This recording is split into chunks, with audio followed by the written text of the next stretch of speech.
Welcome, folks. So, today we are going to look at Shankara's paradox.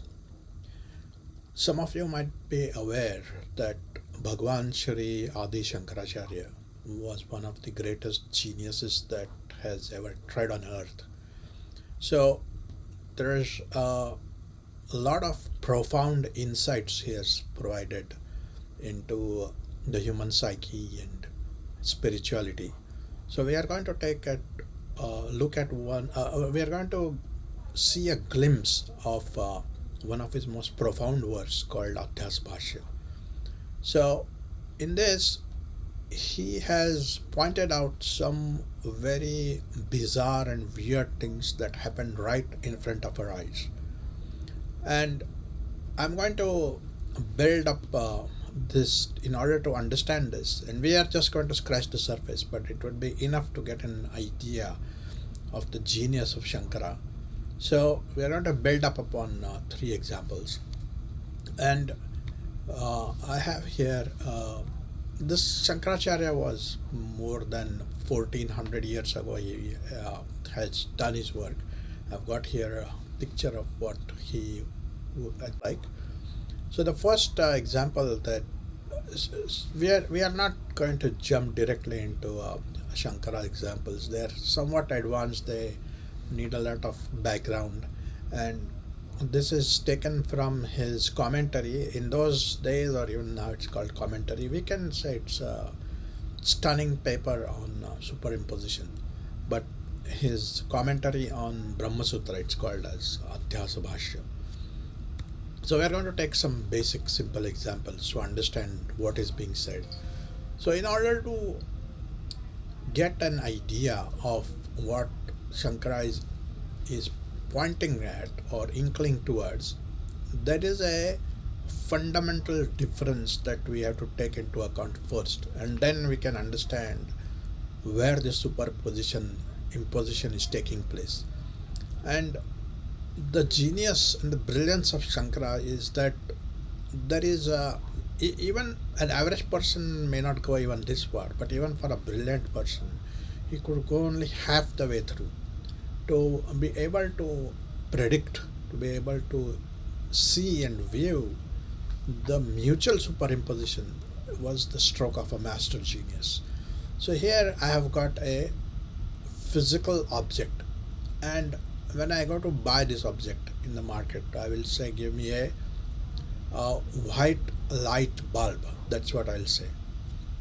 And as we can see from this, that we we define this, or we understand this object as it's made up of glass, and it has got a certain weight. And although we call it a white light bulb, really no light is being emitted. Light can only be emitted by this bulb, that too not all the time, sometimes, but always only in the presence of electricity. So although we call it by that name, it is not exactly an attribute of this object itself. So now, if I take the next step into this, which is I light up the bulb and I say, hey, look at that ball of white light. So when I say that, there are a number of things happening here. It is that light bulb that we were just looking at, that electricity has run into it and it has lit up, and now we are calling it a white ball of light. And what is happening here is that any any entity that we look at, it can be made up of several parts, but at least two parts. There is a physical or a gross part, and then there is the subtle part, the abstract part of it.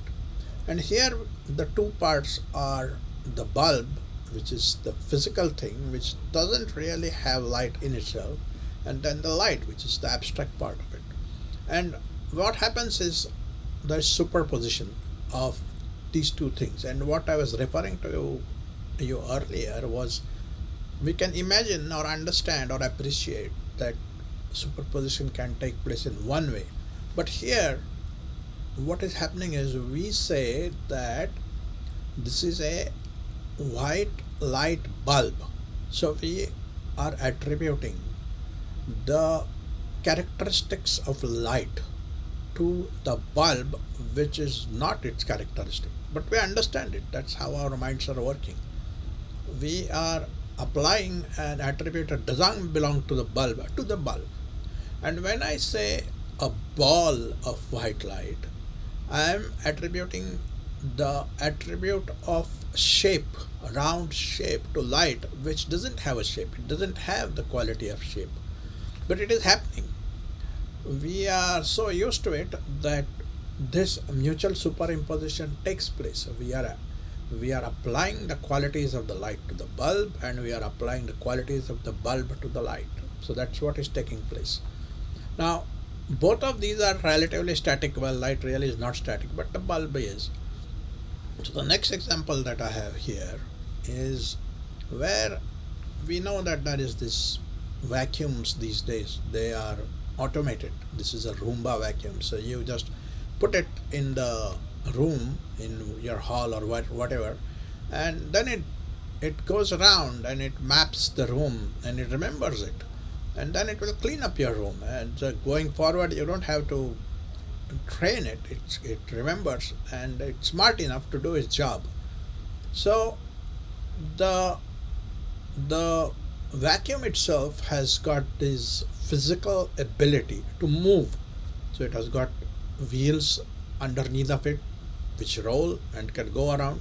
It has got a suction mechanism so that it can suck up whatever dirt that is there in the room. However, what is not seen, the abstract part in this, is there is intelligence, there is a computer program. Now, if for a moment we put ourselves in the shoes of the vacuum cleaner, the physical one, the dumb one, which doesn't have the intelligence, unless the program has been entered into this, it cannot do anything. It has got all the apparatus with it, but it cannot do anything. The program needs to be somehow gelled into it, and then the two of them, they do their job. So here, if this vacuum were to say that I am the smart one, the physical, the plastic part of it, that I have got the intelligence, then it is being attributed, or if we call it like that, then a quality that does not belong to it is being attributed to it. On the other hand, the program which runs inside of this vacuum, if let's say that one of the vacuum wheels gets broken down for some reason and it cannot move, and then this program, it says that I cannot move.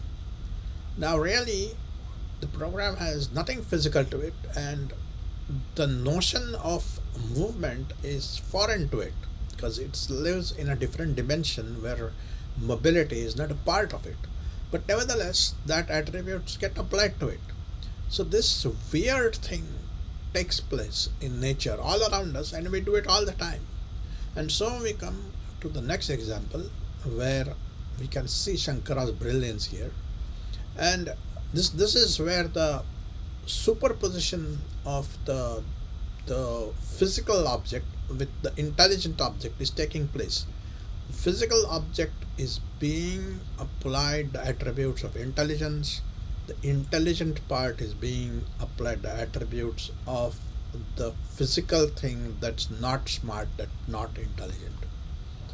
So now we come to Shankara's great reduction, and also he has had ample evidence to show that this is not something fantastic, imaginary. This is very much true, and there's a lot written on this by him, by Shankara.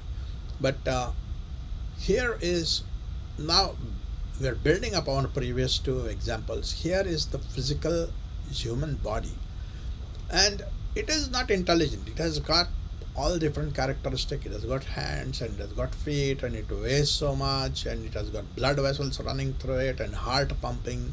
But there is a difference between a dead man and a living man. A dead man has got everything that a living man has except life. It doesn't have life in it.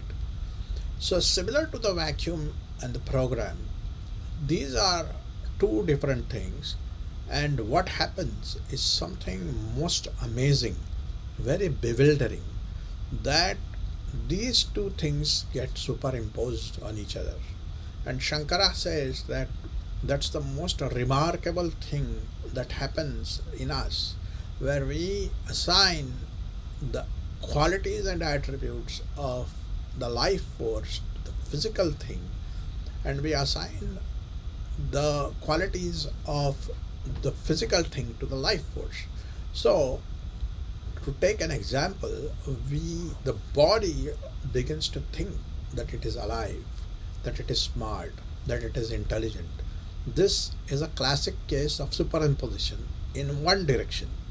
From the other direction, again, this is the master stroke genius of Shankara, that he could think like this.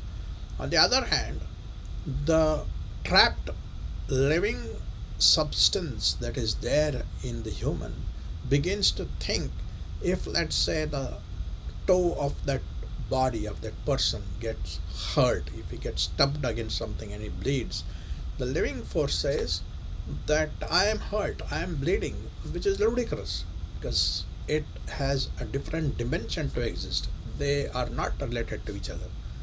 And something that is not supposed to happen happens.